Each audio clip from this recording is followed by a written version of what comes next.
you want to draw. You cannot erase any of this. Do you understand me? Erase nothing. You may draw. Whoop. You draw down here. Do not draw on the wall. Understand? You hear me? Where do you draw? Where do you not draw? That's right. See how this goes. What are you doing? What are you doing?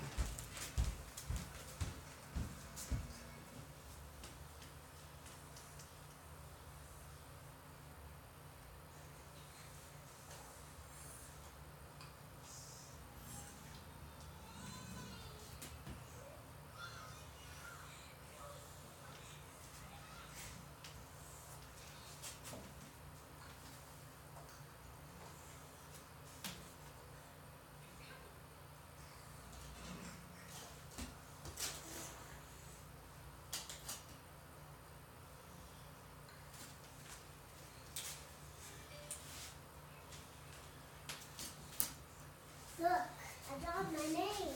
That is actually somehow recognizable as your name. Good job, Shiloh. And I made a loop. Yes, you did. Yeah. I love it. This is my mom. That's Miss Mercy. She's my first best friend. Miss Marcy's your first best friend?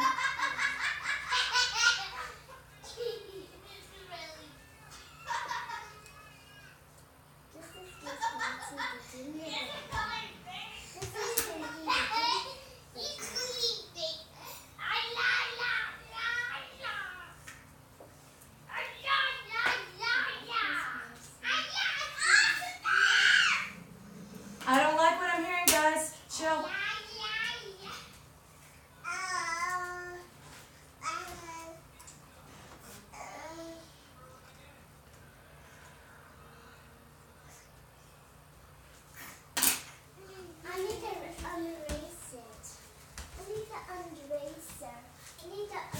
How do you ask?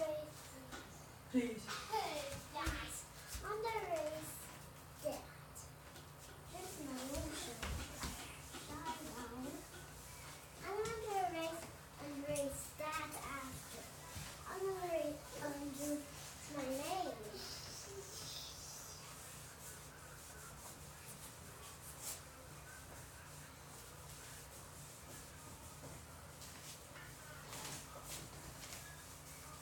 Hi, this is Carrie Jim K. I have another Mother Rotos Train Like a Mother Club. That's www.trainlikeamother.club. We're just getting set up for the stream. There's going to be a lot of erasing, I think, and a whole lot of babies. Yay for no sitter night. Don't put that on the floor. The baby's going to put it in her mouth. Give it to me. Give it to me. Thank you. Thank you. Okay. So we'll get started in just a few minutes. My goals for tonight were to do two things. So there's this series I've been working on with my 3 days at the fair people that a lot of my people in the monthly plans have adopted this month. It's called ASSFIRE. I hadn't really been doing it correctly because I wasn't strong enough to be perfectly honest with you. It's a really hard series. But now I am, and we're going to do it correctly tonight. I'm going to break down the form and show you what it is I'm looking for and do's and don'ts with ASSFIRE. ASSFIRE is intended to be done 3 times a day throughout the day, roughly every 2 hours, and it is paired with Damnation. Damnation is ASSFIRE Damnation. Gotta love it, right? I'm amazing. So Damnation is a 4-minute series that's intended to be performed once per day in the evening after you're already hella tired from your run and all the strength that hopefully you've done at your desk during the course of the day. Yay! So give me just a second to get some water, consume it, get my loops from upstairs, and we'll be ready to go here in about 3 or 4 minutes, all right? Hang out and have some fun. Baby, don't try to climb that. It's not a good idea. I know.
It's not a good idea.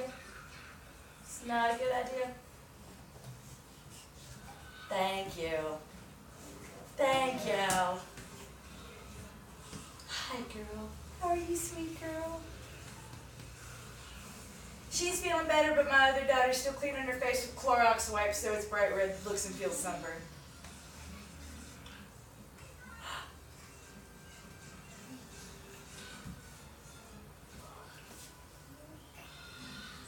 I'm just here for your entertainment. Did I take your toy?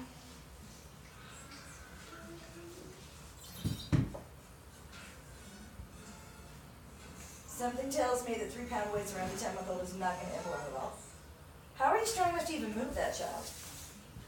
Oops. See, that's not a good sound. Let's not do that, okay? Can you play with this? Is that good? Yes! Balls are great. Look at that. Yay! Yay! Oh!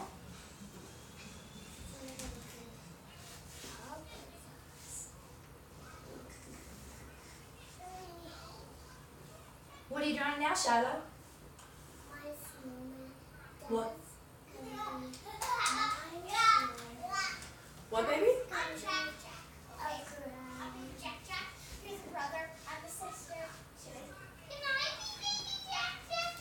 By the way, if you guys have been watching recently, I just learned why there will be no music in what we do tonight because I just learned I was violating copyright law, and that is why the end half of some of my videos from the past day or two have been muted for the duration. Oops. Uh-oh.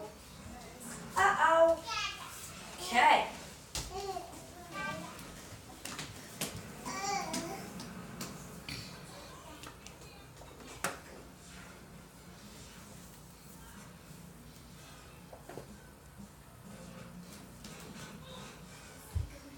Oh. Uh-oh, baby. Baby, it's over here. She's over here. Oh, did you get your head? Where's the ball? Here. Let's try this. Let's try this right here. Is it bedtime? Is it bedtime?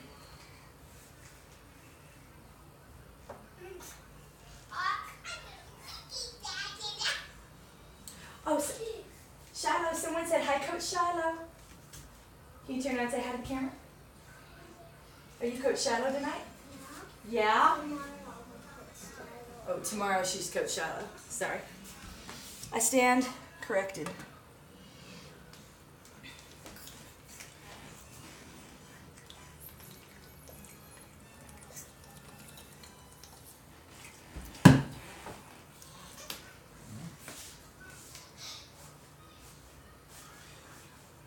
Yeah, all right, well, first I guess since this is going one direction until she changes her mind, I'll just go ahead and break down ASSFIRE for you. So, this is intended to be done with the band around the ankles. In Desk Series 1 and 2, we have the band around the knees. It's actually a little bit harder to do this series with the band around the ankles. And since everything in this series is going up a notch, we might as well add that to it. Yes. So we want the arches of our feet to be 2 fists apart, no more than that. Anything more, and we're not going to get what we need out of this exercise because larger muscle groups are going to take over. When we have our knees and our hip and our ankles, every time they scream, my brain goes, Omaha!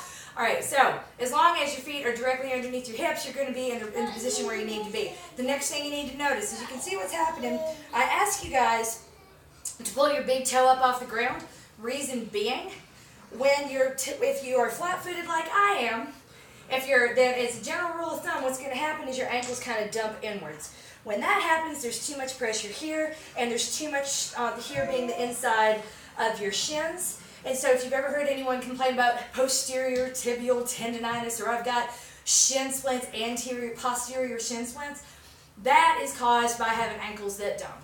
If you have ankles that dump, or some sort of posterior tendinopathy, chances are pretty good your glutes don't fire, and we need to work on that. That is Miss Marcy's dress. No, that's Miss Marcy's dress. Trapped in what? Why is she trapped? Well, you do want to marry, and I guess marriage is a trap, so I'll take that logic. Yay! So, back to what I was saying.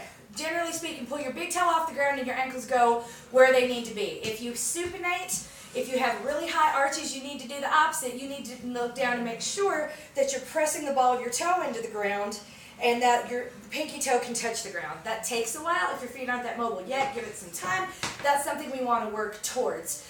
Generally speaking, the ability to mess with your little toes and even your fourth toe is a pretty good measure of what's going on with your hips. Meaning, if you can't separate your toes independently, without a toe separator or those special socks, again, chances are pretty good that we got a long way to go with your hips. So, funny enough that this is goals, but this is #goals, very much so. I can't see the chat because my kids hid my glasses and my iPad's over there. So, if you have questions, I will get to them eventually, just not quite yet. So if you're asking a question, be real clear which move you're referring to when I go back, and I'll be able to answer it. So if you can't ask questions, it's because it's a follower closed chat that is now heavily policed by mods and bots. Thank you very much. So first move, what we want to do in all 5 of the moves is releve. And releve just means, it's a French word used in ballet, just means to take your feet off the ground. Sorry, your feet off the ground. It means to take your heels off the ground. And I don't care personally if that's just barely hovering over the ground or 6 inches off the ground, as high as you can go. Higher isn't necessarily better. I just want you to be where you're challenged, right? If you're shaking and like trembling with a 1/4 inch off the ground, go a little higher. If a little higher you feel okay because you wear heels a lot, go a little lower as though you're wearing kitten heels. I hate those things. So that is kind of wherever you're struggling a little bit is where you want to be. A little bit of outward tension on that band, don't go crazy. Like we don't want to have your feet doing that, but we do want to have a little bit of outward pressure. And we also don't want to have sickling, which is where your feet would do that. So sickling happens when the ball of your foot comes off the ground, right? So ball of the foot pressed into the ground, and then this would be a sickle, right? No sickling. Here we go. Take good balance. Squat as low as you can. It's tempting when you squat to move your feet further apart. Resist that urge. Get down as low as you can. If you find your knees coming in, that's not a good thing. We don't want that. Take something like a squish ball or a yoga block and put it in between your knees. By doing this, at least in the first move for the squat, to kind of get an idea of where your knees need to be in relation to your ankles and also your hips. This is kind of a good way to force it, because here's what I've been seeing a lot of, and I don't like it. I don't want your knees further in or further out than your ankles for any reason. So we get down low, open up our collarbones. If this is hard to do, if this hurts your back, try this. It's a little harder balance-wise, but it might be a little bit easier on your lower back. Get down low, stay there, and it's a releve squat pulse, which is a teeny tiny move. Very controlled. I care more about the control than about the number you get. This is why I tell you don't count reps. I don't care if you get 30 pulses today and 1,000 tomorrow. One is not better. Slow and controlled is better. Work the resistance, meaning we're using your body's weight as resistance. It's easy to power up. It's harder to control that return to the starting position. So that's one of the reasons why I tell you slower is better.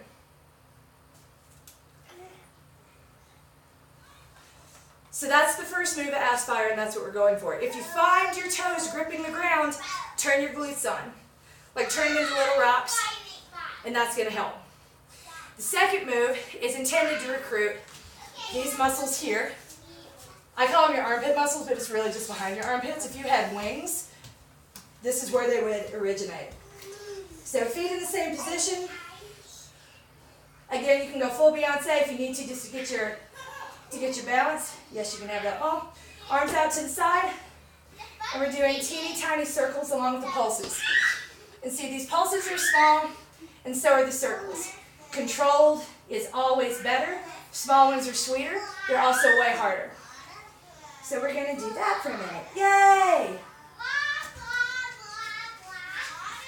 And then your third move is a knee fly. Now, fun fact, this is the first time, first time was this morning really, that I've done this in a while. But, yay, it's actually harder to do a knee fly. Ball your feet on the ground. And no band around your knees. It's actually easier to work that resistance because everything's going to fall naturally into place. When the resistance is around your ankles, it is really hard to move your knees outward without moving the ball of your foot off the ground for balance. So when we think of the rotation, it's an outer rotation that's really coming from the hip bone here, from hip socket. I love Miss Marcy. Yes! So, hopefully without a baby. Get down low. Again, go full Beyonce. Make sure you've got the pose.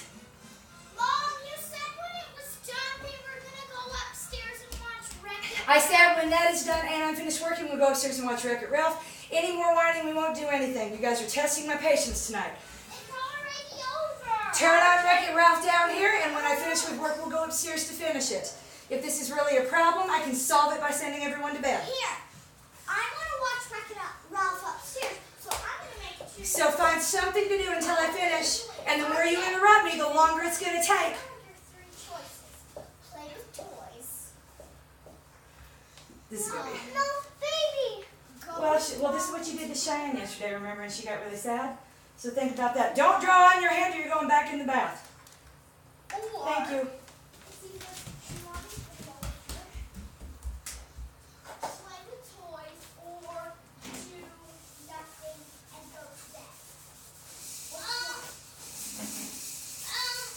TV. No, that is not a choice. Okay.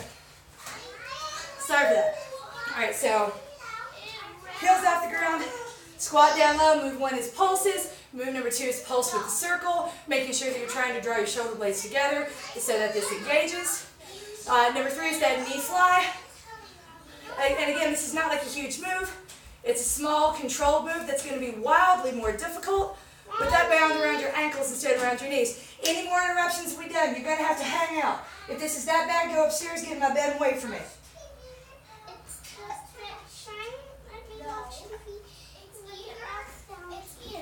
Cheyenne, turn on Wreck-It Ralph and get it started. This could take a while because you guys keep interrupting me, and it's your own fault we're not in that bed yet.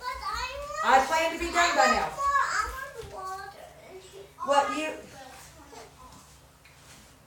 Shiloh, you can reach the water. Go get it. You're 3, not 10 months. Go do it. But I can't reach. I'm small. But you were really good at pushing that stool around. So try that. So the final move in the series, baby monsters right, baby monsters left, down low, full Beyonce, or like this. Shift the weight to your left foot, tiny steps out to the right. I would much rather see this than this. I don't know what that is, but I've been seeing a lot of that. Don't think about putting your foot out, thinking about opening up your hip. We're trying to challenge the adductor muscles on the standing leg. Really?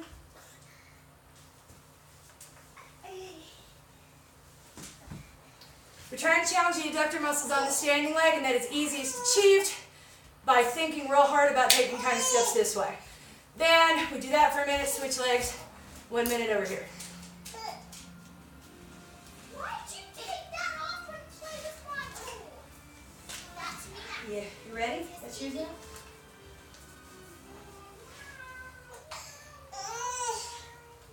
It's a booster seat. I know, I'm the worst. The worst. So you have high arches. Oh my, yeah. Hello. You have high arches in your feet. High in step 2, so make sure the bottom foot is down and heels up, correct. So yeah, sorry, I hadn't been real clear about that, and I hadn't been clear about that. I realized today I had not been clear about that earlier, and I apologize for that. So yes, it does require a lot of coordination. The move is literally called coordination in Pilates. And it's performed on a Pilates chair like the one my tripod is resting on right now. What is it? What is it? What is it? What is it, honey? Hi. Really? Really? Are you sleepy? Sleepy? Can you say night night? Daddy's gonna cuddle you very soon. Gonna cuddle you soon.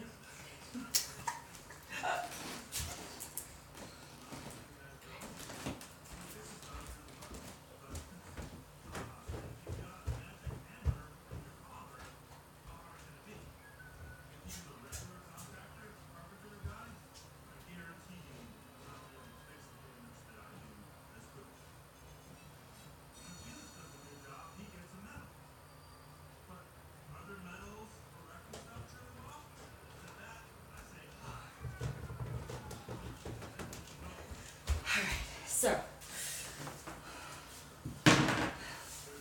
that's ASSFIRE. Moving right along to Damnation. Damnation, the reason I have this one done at night is because you need a little more space for it. ASSFIRE was designed to be done at work. All you need is basically enough room to stand up. A cubicle's fine. If you can sit, you can squat, and we can make it work. Damnation is different. Damnation is, at the end of the day, when you're tired and you're not in a great mood, and your glutes are completely fatigued from this hella hard series and a run. That's when we do this, because everything is so tired, the muscle groups that we want to get are a lot more likely to do the work we want them to do. When you're fresh, big muscle groups will take over for smaller, weaker ones, so we make the bigger ones tired. Yay, the small ones have no choice but to play. So the first one is an elevated plank. Elevated just means something off the ground. More than 12 inches isn't better. Higher is not better. Controlled is better. Making sure you're pressing your knuckles and your finger bones into the floor, that your glutes are turned on. It's easy to make your lower back do the work. It's a lot harder to really activate your glutes, clenching them like you're trying to hold a penny in your booty. And that's where you want to be. So that's a plank. Hold for a minute. Then push-ups, elbows go backwards. I would rather you did really teeny tiny ones than worried about going lower and doing more with bad form. Only go as low as you're comfortable. Generally speaking, when those knuckles start to come off the floor, you've done all you can do. And my shoulder joint is not stable enough for me to do those yet. Third one is Russian twists. You don't have to do this on a BOSU, but I've gotten some feedback from people that doing them on the floor hasn't been that exciting. So this is where the BOSU comes in. Trying to really position yourself on the middle of it, leaning back, just enough as if we were doing V-ups in Pilates. Opposite hand, try to touch the floor without having a big twist here, right? So the work is all in your obliques. Finishing up here, trying to stabilize you. So again, on the floor, it's a lot more of a twist like this. Once that's become easy, get up here, 30 seconds, alternating arms, 30 seconds this way, full twist, full return, 30 seconds this way, oops, I went too fast, 30 seconds this way, full twist, full return, slam it. And again, the reason you slam it is that force down, it's going to make that activate.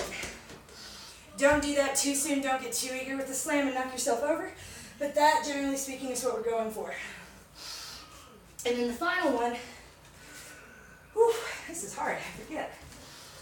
The final move is the twisting side plank. Don't overcomplicate this one. People get real excited to do side plank and get it over with because it's terrible, and they do it incorrectly, which doesn't really help at all. So what we want to do, again, if you've gotten off the floor and you're ready to use, I'm doing this now, I can have you down. The baby's in bed. Yes, I know. Yay. All right. Elbow on the BOSU. right there in the middle. Make sure that your hips are in line with your elbow. Knees can be a little bit up front. All of this, like you're narrowing your waist and making your neck longer. So that's almost like drawing your elbow, not literally, but think of drawing your elbow towards your hip while raising your hip. And that's all the twist is. I don't want to see like your hips moving. I just want to see your gaze changing. This palm up if you're on the Bosu, down on the floor is fine. But if you're up here, don't grab the ball for stability. Force your obliques to find it for you. And once this becomes too simple, either grab the ball and practice the slamming, or grab a weight.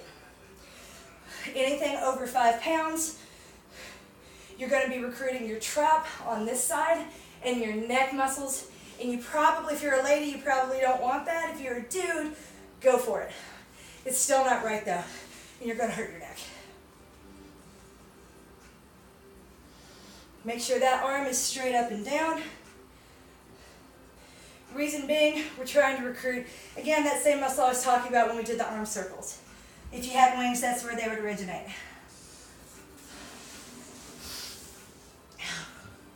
That's hard.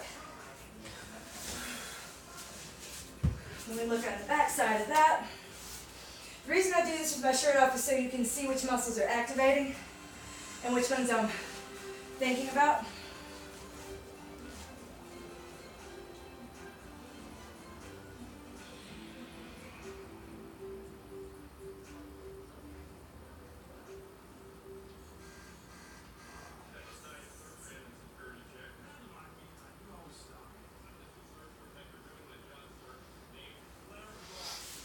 Oof.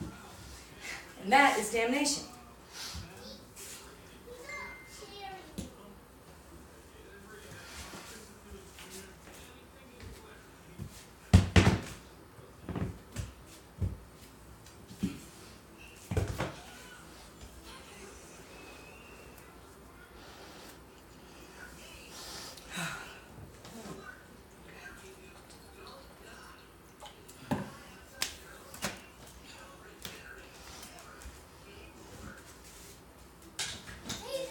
Now the moment y'all been waiting for.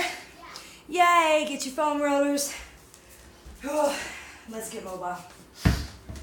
If there's anything that is bothering you tonight, anything in particular that's hurting, I would love to hear what you think of the Kagener. Oh no, wait, today was Drunk Uncle, right? Drunk Uncle, how great a workout is that? Let me know your thoughts if there's anything that needs a little extra love, or you just want to play with a mobility toy, holler. And if I can get to it that waking the baby up, we'll go for it. As usual, we want all of your body's weight concentrated on top of the point where flesh touches the roller.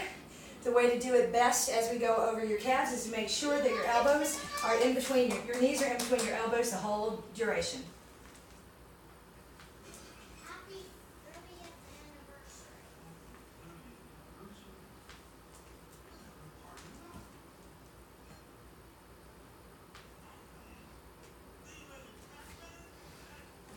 Drunk Uncle is until Monday. Oh, I got those backwards. So it's the Kagener y'all had today. Did you poop? Did you find the Kagener? Yay!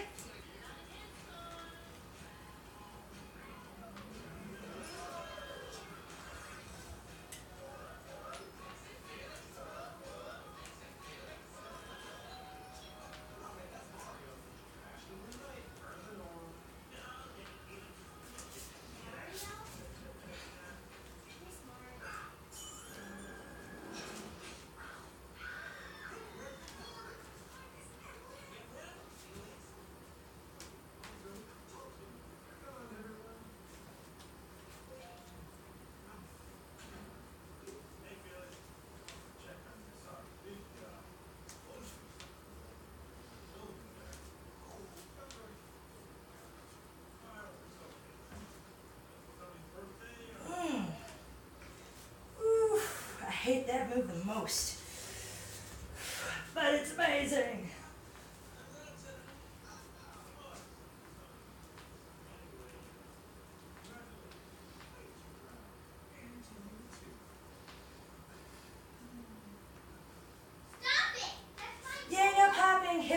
is the worst. We'll get to that. When you say the outer hip, you mean the side? Or do you mean like sort of the back and the side?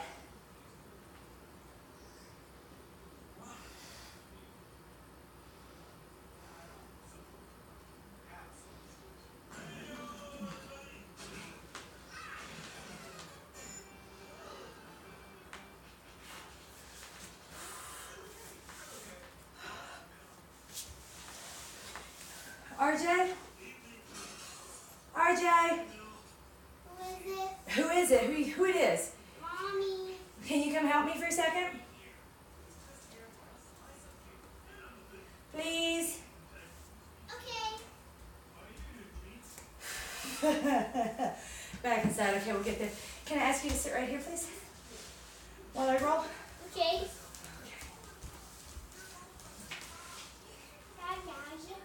Yeah. Good boy. Oopsies. Can you hold? A 4, a 5, a 6, a 7, 8, a 9, a 10. Wait, 1, 2, 3, 4, 5, 6, 7. Oops.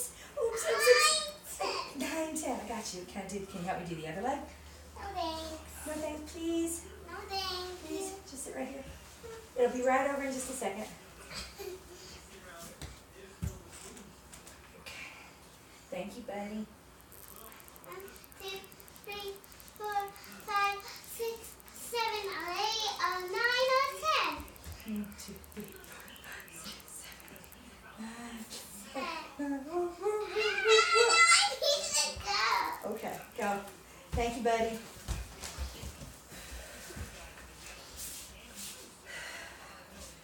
Okay. We want to shear our thighs before we get into the hip. Because the hip, again, it's all connected.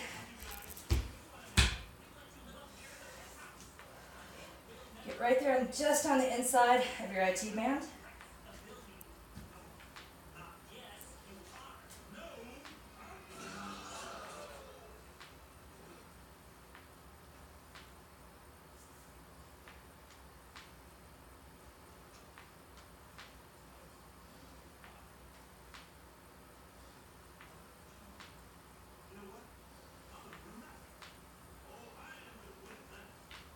Mom, are you done? No? You guys don't get to keep asking me that. You slowed me down.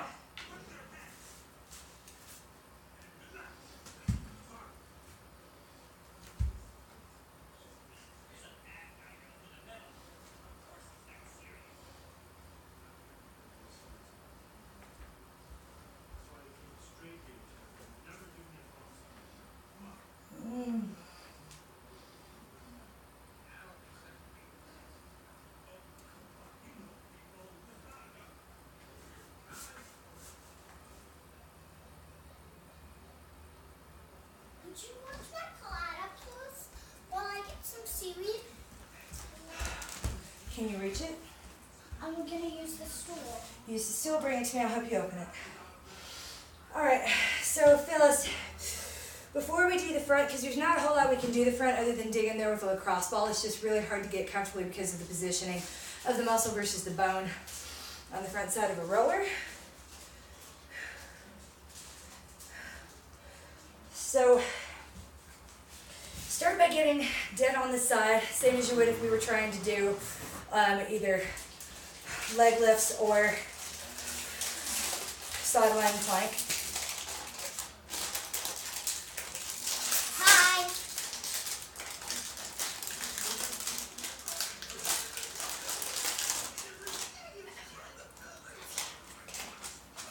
To get that back part, you don't need to go very far, you just need to roll a little bit that way. Take your feet off the ground. You'll find it. But that's going to get the back side of your hip really nicely. And we start to loosen it up a little bit, and you'll find the muscle tensing as you lift your feet off the ground and just focus on relaxing it as much as you can without letting your feet sink to the floor. Release. Roll a little bit. Get in and try it again. Where are you going? Hungry. Hungry for what? Seaweed. I'm so hungry. You want seaweed? Mm-hmm. I know you do. RJ wants seaweed? No. What is it you want? Dude, no cheese. You can have carrots or you can have grapes. That is it. Y'all had pizza. Carrots or grapes, which one? No thanks? That's what I thought. That's it. Shiloh? No ma'am. No ma'am. How do you ask?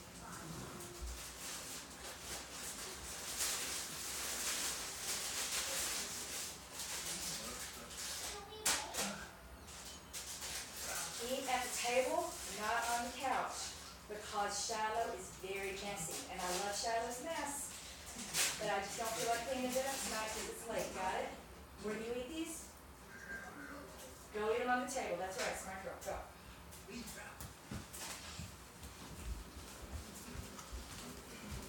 Waiting is not easy, but it's worth it.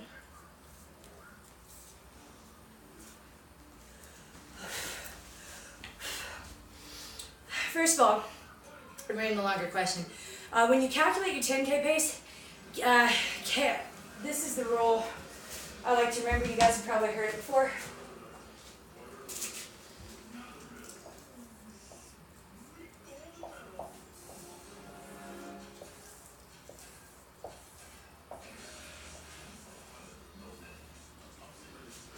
KISS means keep it simple, stupid.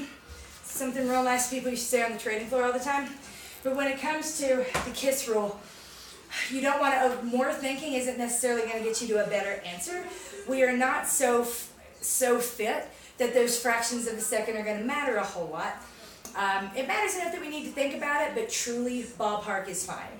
If you've run a 5K recently and have a 5K pace that you like, great, go for that. If you've run a 10K, if you've run a, it's 10K pace. If you have a recent 10K pace that you're happy with, use that. If the faster number is actually your 140 pace minus 2 minutes, use that. I'm completely indifferent. If you want to change it and really map that out every day, go for it. But more thinking isn't necessarily going to lead to a better outcome. Again, we're not so fit that fractions of a second are going to make a whole lot of difference in how fatigued we feel or how much strength we elicit from that singular workout. All right, so it's also a process of trying to, what I really wanted people to get out of the monthlies, the question I kept getting over and over again is, Coach, oh my gosh, I feel really good with easy effort.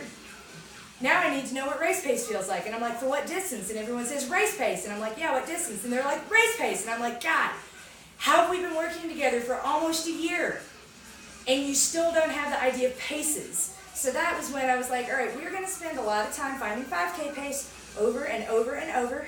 We're going to spend 1 month finding 10K pace over and over and over. And that is how we're going to learn effort levels. And over the course of the year, that is what we did. So not only did people get stronger and fitter, they also acquired a much stronger, more finely tuned sense of their body. And again, all those effort levels up above. So half the reason that you're doing this is to feel the difference between 10K pace and 5K pace and 5K pace. As Julie can tell you, because I've been having her find it a whole lot lately, it's pretty bad. It's not fun. There's no glory there. There's a reason I would rather run a marathon than race. and I very much think about it as running a marathon versus racing a 5K. I very rarely race. Very rarely. It's terrible. So yeah, if you're easy effort, so that's kind of the first question. Like, use whatever number makes you feel better and don't spin out trying to calculate one. My easy effort warm-up pace was slower than normal by a couple minutes. Should I adjust my 10K pace? No, I wouldn't. It really doesn't matter. Especially on a day like that where you're so off. It's clearly not that you lost fitness overnight. Your body doesn't work that way. The only way you lose anything overnight is if you get injured. So let's say you have a teething baby and you don't sleep well. Yeah, your heart rate's going to be higher. That's not permission to run harder because your body is still stressed out and undertired. It's a really bad idea. It's knowing that I didn't lose fitness, I'm just tired. To be able to say that is a powerful thing, but it's the hardest thing in the world for people to do.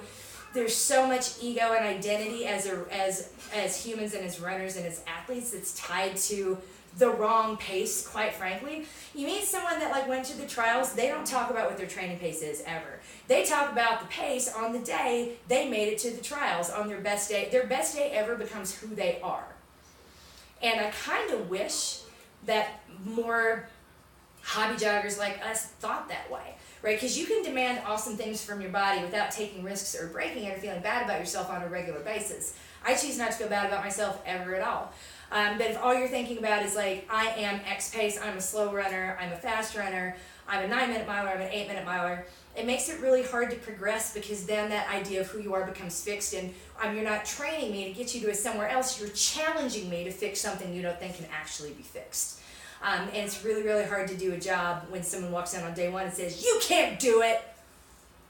And that's kind of what I hear, because that's where the arguments begin, right? When I say like, well, maybe looking at it wrong, no, I'm right.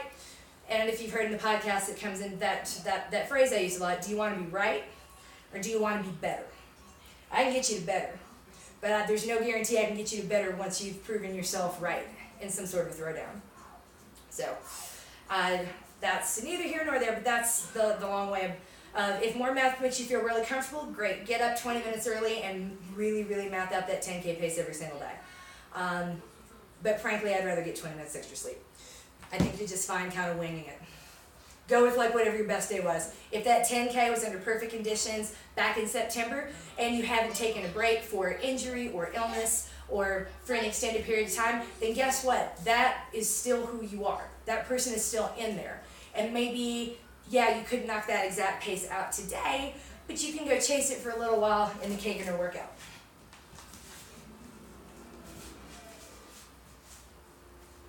Did anyone poop in the woods? Just curious. I was kind of wondering if that would happen.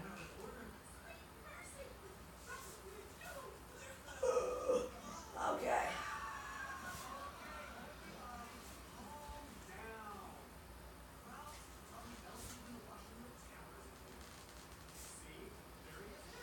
Also, if you can see the writing up there, I'm working on my mantra for tomorrow. If anyone has any requests, send them to coachmkfleming@gmail.com. I know it's usually the last thing I do before I go to bed. I have some ideas, but if someone has a specific request you would like me to address, I'm good with that too. Or if you're facing something at work, or a friend is facing something at work and you just want something to tell them, something cool to tell them, I'll feed you lines. I'll be your Sarah now. Whew.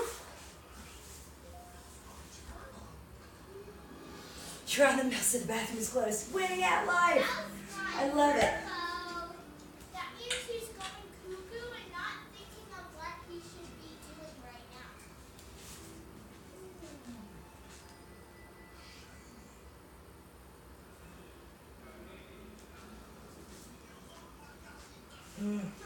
This fucking sucks.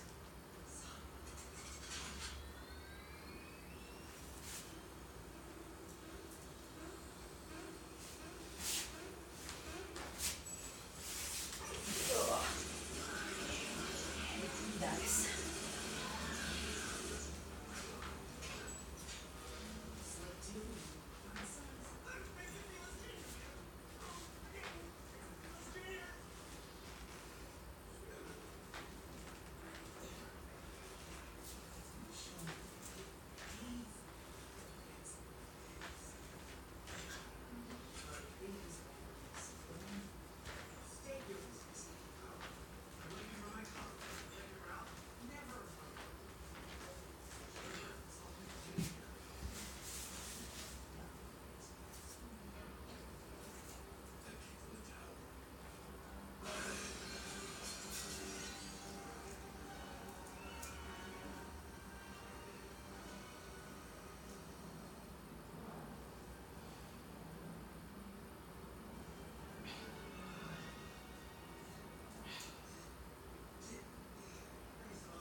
Your husband said what?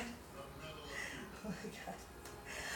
Well, cool. If there are no more questions or requests, this concludes phone rolling. Your coach, you are loved. Go snuggle your babies and get ready for bed. Yay, we're winning at life. See you tomorrow. Oh no. Definitely not wanting to overcalculate, but when it's a full 2 minutes slower, it's a big difference. Oh, okay, perfect. Oh, okay, cool. No, I get a lot of rule followers though. They're like, okay, I'm 15 seconds off. And I'm like, wait, the one thing I know about rule followers, and again, I say this with love in my heart. Y'all are real selective about which rules you're going to follow. And I mean, you'll be like, I'm a rule follower. Oh, those rules don't apply to me. Those rules don't apply to me. But these 2 rules right here, I'm going to spin right the fuck out about the 2 of them, and I got to get them exactly right. It's like, or, okay. It's sort of it's a very interesting paradox with that. Like, you wouldn't believe how many people have gotten on the phone with me and been like, I'm a rule follower, and they're like, oh, I didn't think you met me with 140. And I'm like, no. Things made it quite clear to all and sundry. It's 140 for everybody, no matter what. That is a firm cap, period. Which is, if that wasn't so, if it wasn't so prevalent, I probably wouldn't even worry about it or bother saying it. But yeah, there you go. And I'm not saying like you. And I get it. Yes, 2 minutes is a big difference. I just happen to get a lot of people that really spin out about a few seconds. But it turns out like all they're doing is ruminating over math and one rule on one day, when they're ignoring all the other ones that I give. Like, they've never done silly toes, they've not once foam rolled. They're like, oh wait, you said that these are extras. And I'm like, no, that was Dimity's idea. I never wanted to call them extras that actually aren't really extra. I'm like, these are required. Like, this is, if you have to, especially on the Outstanding and the Excellent plan, you can't do less work ever. You can't do less strength ever. It's if you run faster, that means you've got to do more strength to support your body through those faster paces. There's never an option. It's like, I really kind of wanted to call the Incredible and Amazing plan the do less option with the Excellent and Amazing plan as the do more option, because, you know, not that the strength is ever optional really, but it is, every element of the plan is mandatory with the capital M once you add paces to it. So that was when the Mathy Math started spinning people out, and I'd get engineers on the phone, like one woman that works at NASA, way smarter than I am, infinitely better at math. And I'm like, how much time did you really spend on this calculation? You shoot rockets to Mars for a living. Why in the world did you spend this much time this morning really worried about your training pace for one workout on one day? Like, I'm thinking that maybe right now what we're worrying about doesn't have anything to do with the running at all. And that's cool. But I'm not going to pretend that math's important at times when it isn't. So I say that not to be like you, but rather to give you perspective on me, and why I have to say these things with all the words, because once you pissed off a NASA scientist, they say really mean things about your ability to do math, and it hurts. Not all NASA scientists, but one in particular hurt my feelings a lot. So, yay! If that's it, you're coached, you're loved. Email your mantra ideas, coachmkflaming@gmail.com, and I will see you tomorrow. It's win at life or win at sleep.